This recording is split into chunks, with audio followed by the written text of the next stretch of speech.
Thank you for joining us despite of the unpredictable weather, di ba? Kakatapos nga lang po at kakalabas lamang ng bagyong kanina. Pero here we are para nga po sa isang makabuluhang selebrasyon. Again, let me introduce myself. My name is Elanie Bensal at isa po sa mga mukha at boses ng programang Lunas sa DZRH at RHTV. Sa mga pagkakataong iba po ang inyong napapakinggan, yan po ay si Miss Cheska San Diego Bobadilla at si Miss Faith Salberg Lamor. Once again, good afternoon and welcome po sa programang Lunas sa Shangri-La Hotel, di ba? Ayan, ang pinasosyal na programang Lunas. At syempre, ang programa po ito ay napapakinggan sa DZRH at RHTV Mondays to Sundays from 7:30 to 8:30 in the evening. So, you may also follow and like our Facebook page na DZRH News. So, ngayong hapong ito, malugod ko pong i-introduce sa inyo ang isa sa mga kasama kong doktor na makakapanayam, ano? At syempre, mapalad rin po tayo na makakasama natin siya ngayong hapong ito. He has an extensive experience and academic achievements making him one of the leading figures in pediatrics, epidemiology, and medical research. Siya rin po ay nagtapos ng Doctor of Medicine at the University of Santo Tomas and earned a Master of Science in Epidemiology from the University of the Philippines. He also had a special training in other countries like France and Singapore, just to name a few. So without further ado, let me introduce to you, ladies and gentlemen, not other than Dr. Antonio Ligsay. Thank you very much. It's a pleasure to be invited to this event and to be in social media. Yes. Nahihiya ako. Sige. Thank you very much. Kaya natin to, Doc, di ba? Kanina, we're just talking about paano nga ba natin papasukin ang social media dahil tayo nga po ngayon ay nasa high-tech na, di ba? So, 2024 na tayo ngayon, kaya pinag-iisip pa namin ni Doc, kung magko-collab na tayo, ito na yung pagkakataon natin, Doc. Mali yung profession ko eh.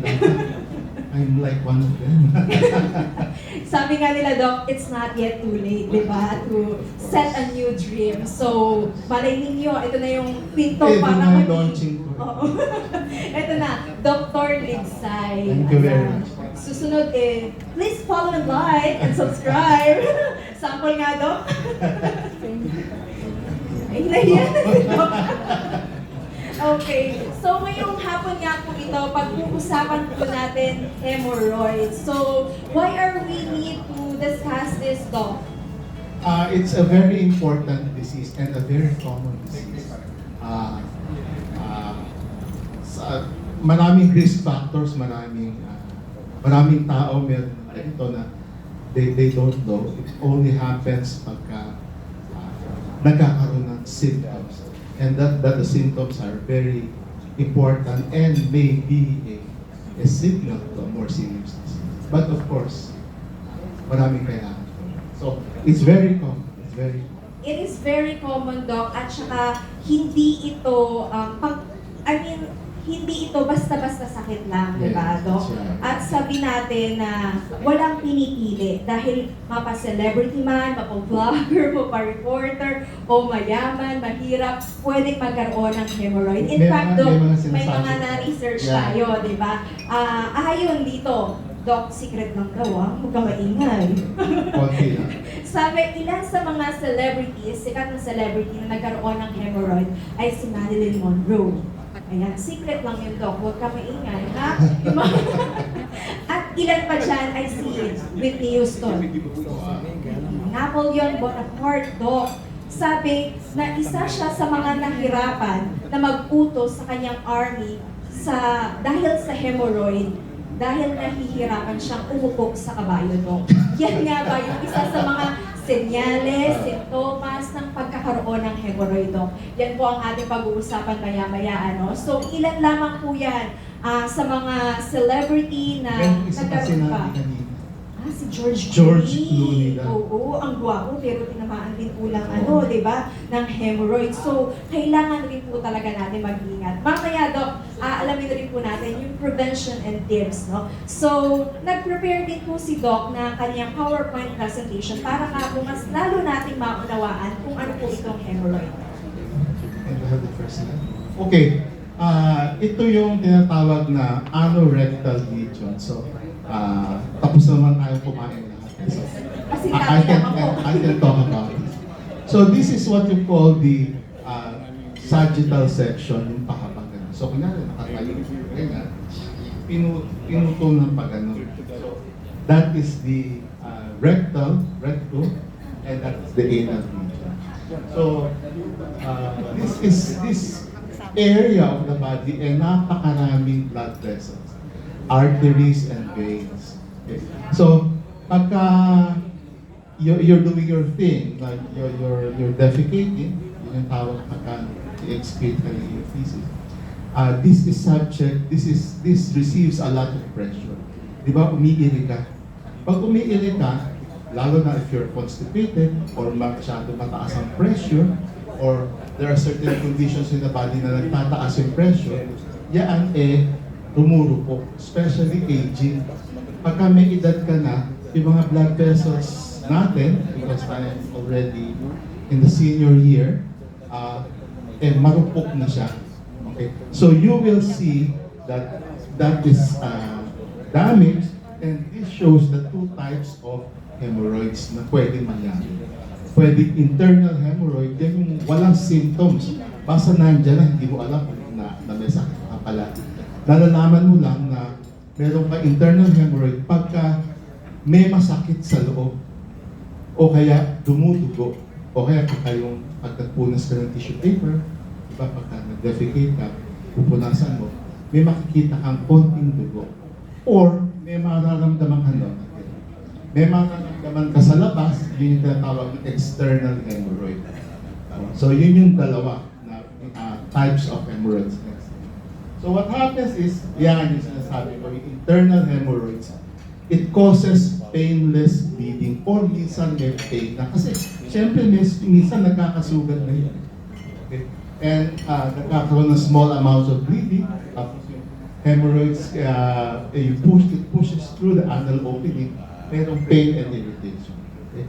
Next slide. Ito yung definition ng external hemorrhoids. Mararamdaman mo na talaga nasa labas. Makakapamok. Pag nakapamo, minsan na ipapasok mong gano'n, and that's a good sign. Kasi ibig sabihin nun, hindi pa masyado nasikip yung daanan yung anus. Pero nagiging masama yun kasi minsan hindi mo na maipasok sa loob. Pag hindi mo na maipasok sa loob, yun yung tinatawag na strangulated, na sakal. O kaya minsan, nagkakaroon ng thrombus formation. Next slide. Yun, thrombose na siya. Nabanga siya ng dugo. These are the types of hemorrhoids na serious. 90% of all hemorrhoids can be treated medically. Yung produkto na i-discuss ngayon. So 90%, only 10% will go into surgery. But whether you go to surgery or not, you have to do medical treatment first. So the key point is, hindi lahat tayo alam natin na meron. Pagka mararamdaman mo lang yan, na nandyan. The other thing is, next slide, the other thing is bleeding sa rectum, sa anus, may not only be hemorrhoids, it may be a sign of more serious disease. Any bleeding na nakikita doon should be investigated by a doctor because it is a common sign of colonic CA. Ibig sabihin ano? Cancer ng colon or colorectal CA. Former President Aquino, Cory Aquino, died of colorectal CA. And I think colorectal CA is now number 3 or number 2 most common form of cancer. So don't take for granted bleeding in the rectum. Basta merong ganyan, don't always assume that this is hemorrhoids, kailangan makita siya. So you should be happy pagka hemorrhoids siya. Pero hindi, kailangan tanggalan. And the thing with colorectal CA right now is that it's also asymptomatic. There is a type of colonic CA right now na nalalaman mo lang na meron ka nun pagka kumagat na sa liver. And that's good. So don't take bleeding for granted. Yes, hemorrhoids will be very common for tinatawag na fissures, yung sugat lang. That's common. But you should consult a doctor. Next slide. Yeah, you see a doctor when there is bleeding, definitely because of the more serious disease. Hemorrhoids that don't improve. Kunyari, na-diagnose ka, may hemorrhoids, you did medical treatment, hindi na nag-improve after 2 days, after 1 week or 2 weeks, then you need to see a doctor. You don't assume that it is always benign, and you should seek emergency consultation pagka nakakaroon ka na ng anemia. Bumababa yung hemoglobin mo kasi labas ng labas yun.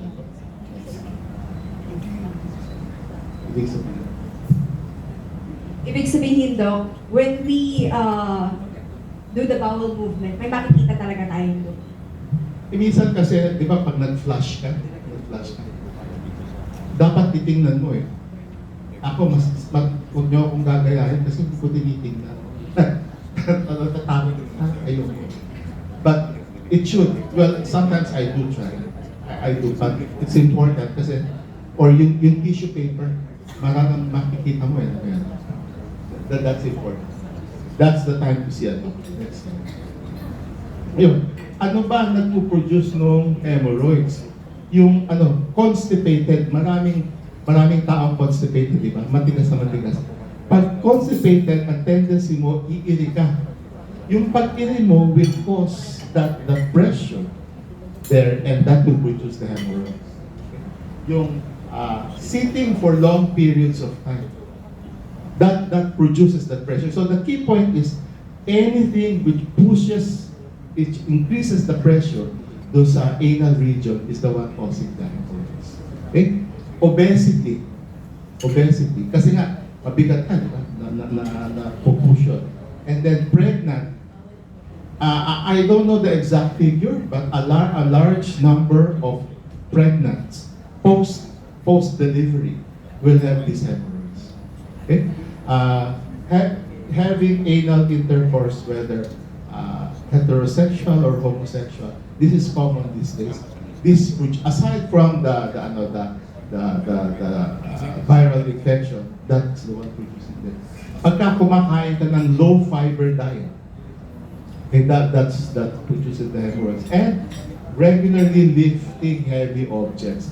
Yung bang mga gustong maging maskulado, mga nasa gym, na saksakan ng bigat ang binubuhat. Mga pamacho. Yan, na pamacho. Hindi naman kailangan mabigat ang buhatin. Kasi iba, malalaki. That is the one to use. By the way, Doc, may mga naririnig tayo, may mga nababasa na tayo, na kapag daw kumakain ka ng spicy food, kung mahilig ka sa spicy food, nakakapag-contribute or nakakapag-trigger na? No, it does not. It does not contribute to the hemorrhoids, but kung meron ka ng existing hemorrhoids, eating very spicy food can aggravate. Kasi maanghang, lalabas din yun. Alam niyo ba yung bulldog na Korean, it's a spicy noodle, number 1, napaka-spicy. So, napaka-ano ko dati, napaka-adventurous ko when I was a little younger. You tried it? Yeah, I tried. And it was very painful the following day. So, don't attempt to eat that, ha? Sino yung kumain ng bulldog? Yeah. The How's cheese the one or the experience? how's the experience? Wala. Wow, ang tapang niya. Sige. Yun, age is very, yung nagkakaita, 65 years old and above. Bata pa naman tayo dito. Millennials, Gen Z, di ba? Ako yung isip ko, bata kasi mga estudyante ko, puro bata. Sige, next.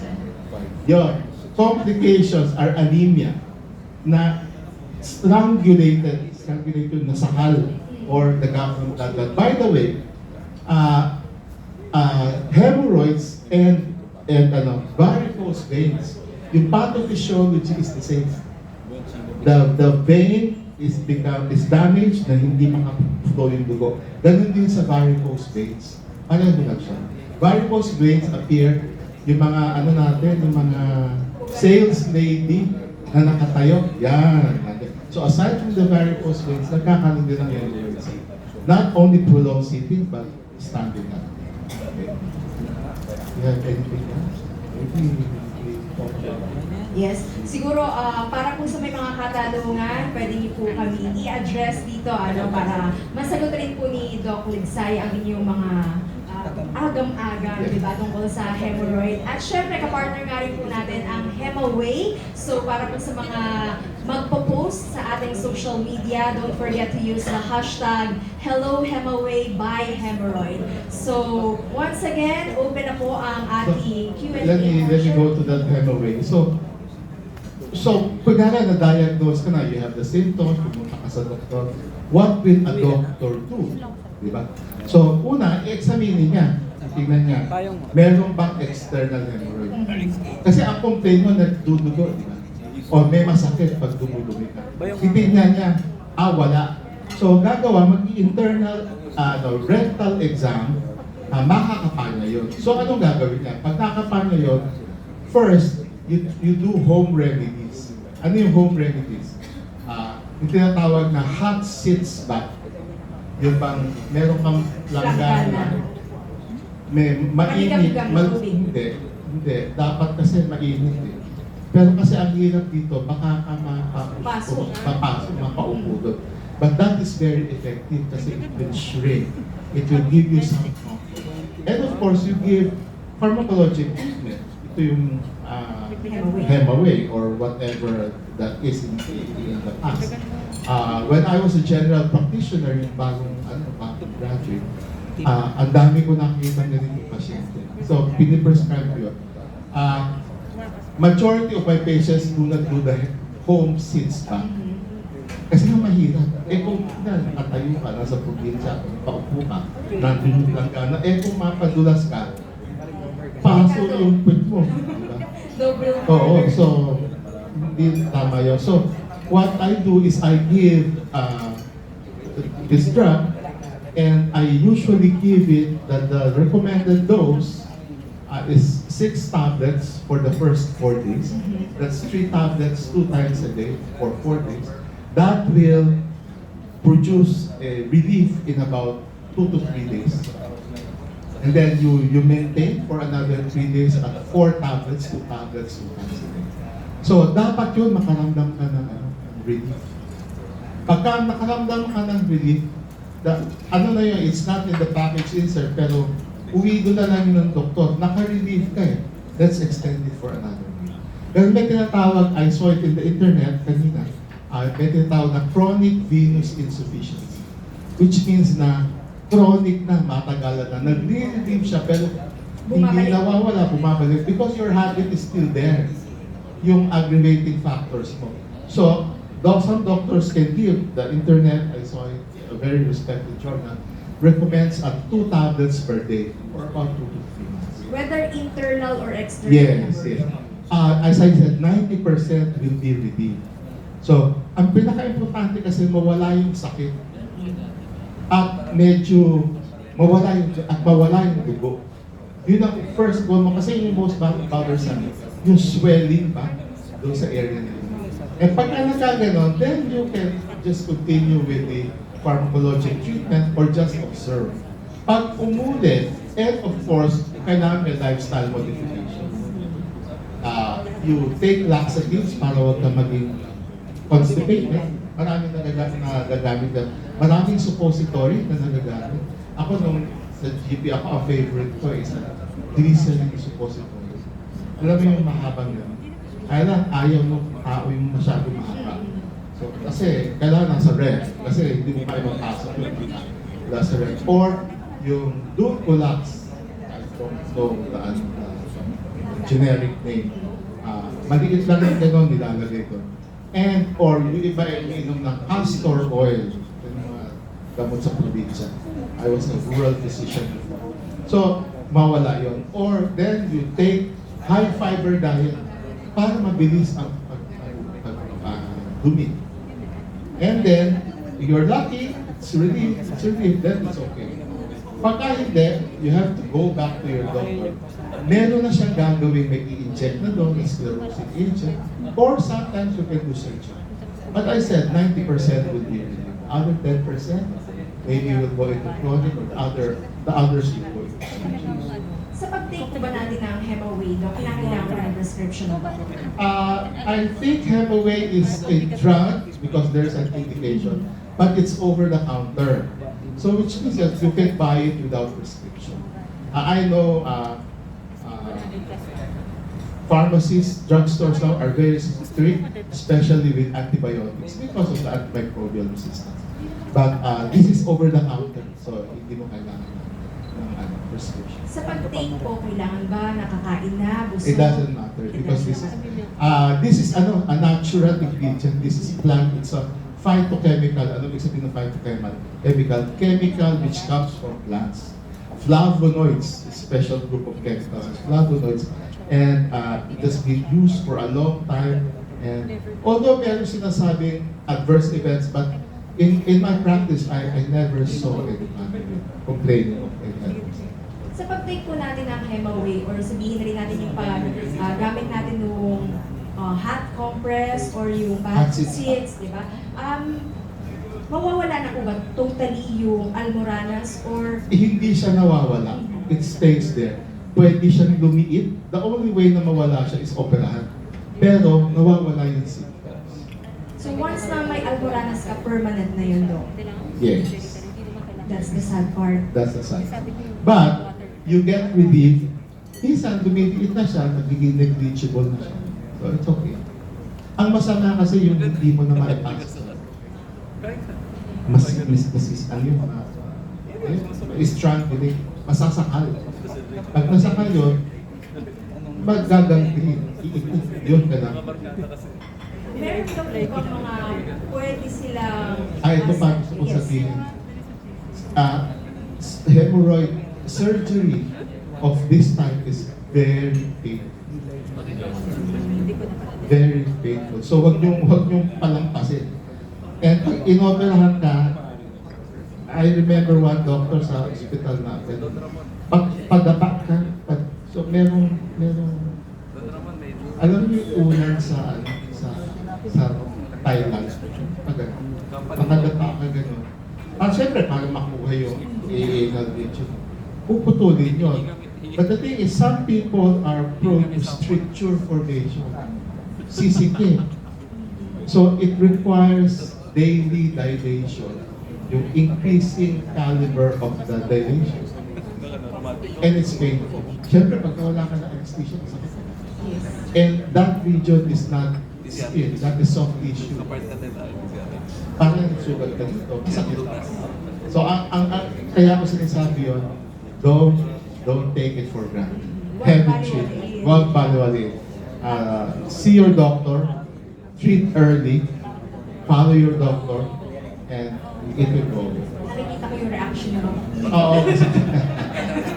Masakit na masakit talaga. Kaya Hindi pa nararanasan pero nasasaktan na kung siya. papabayaan. So, eto po yung pag-take natin ng may mga side effects mo ba tayo? Ang sinasabi nila, like any medicine, gastrointestinal, sakit ng tiyan, magkakaroon ng diarrhea.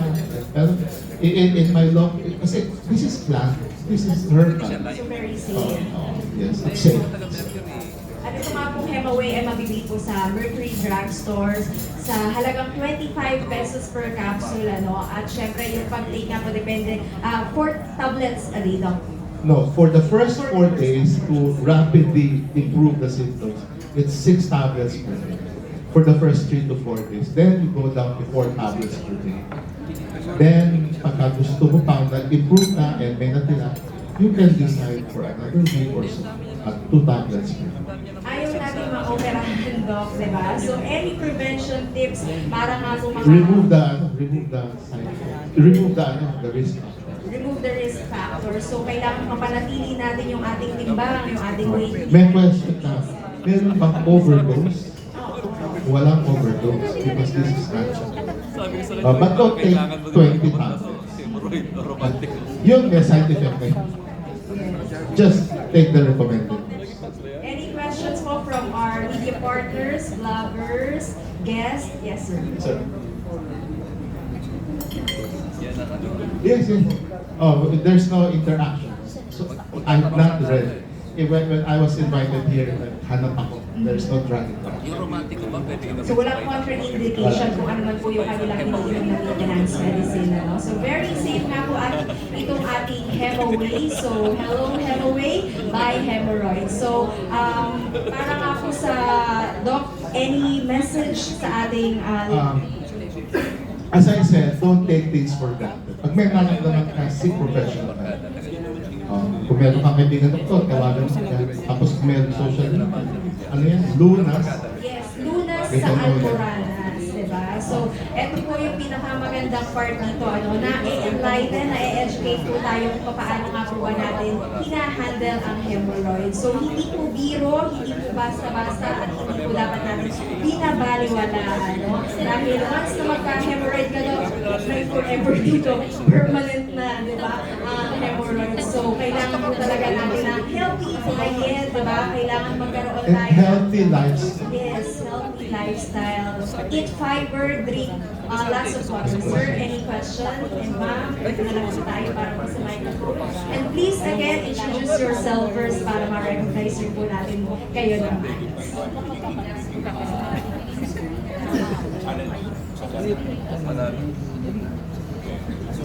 Hi, sorry po. Good afternoon.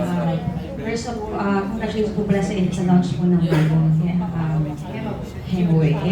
Tanong ko lang po, namamana po ba? Okay. If we are referring, is there evidence to show that this is genetic? I did not come across any evidence. Pero I think yung defective blood vessels namamagitan. So I did not see, kasi ako, kailangan makita ko evidence. Research must have been done. I have not seen any research done that this is genetic. Second question po, saan po ito mabibili and magkano po ang isang Maybe we should ask the product manager. Yes. Again, yung per capsule po natin is 25 pesos. Available po siya sa Mercury Drug Stores. Ano? So, how many capsules? Ilang capsule? So one should be, one box should be good.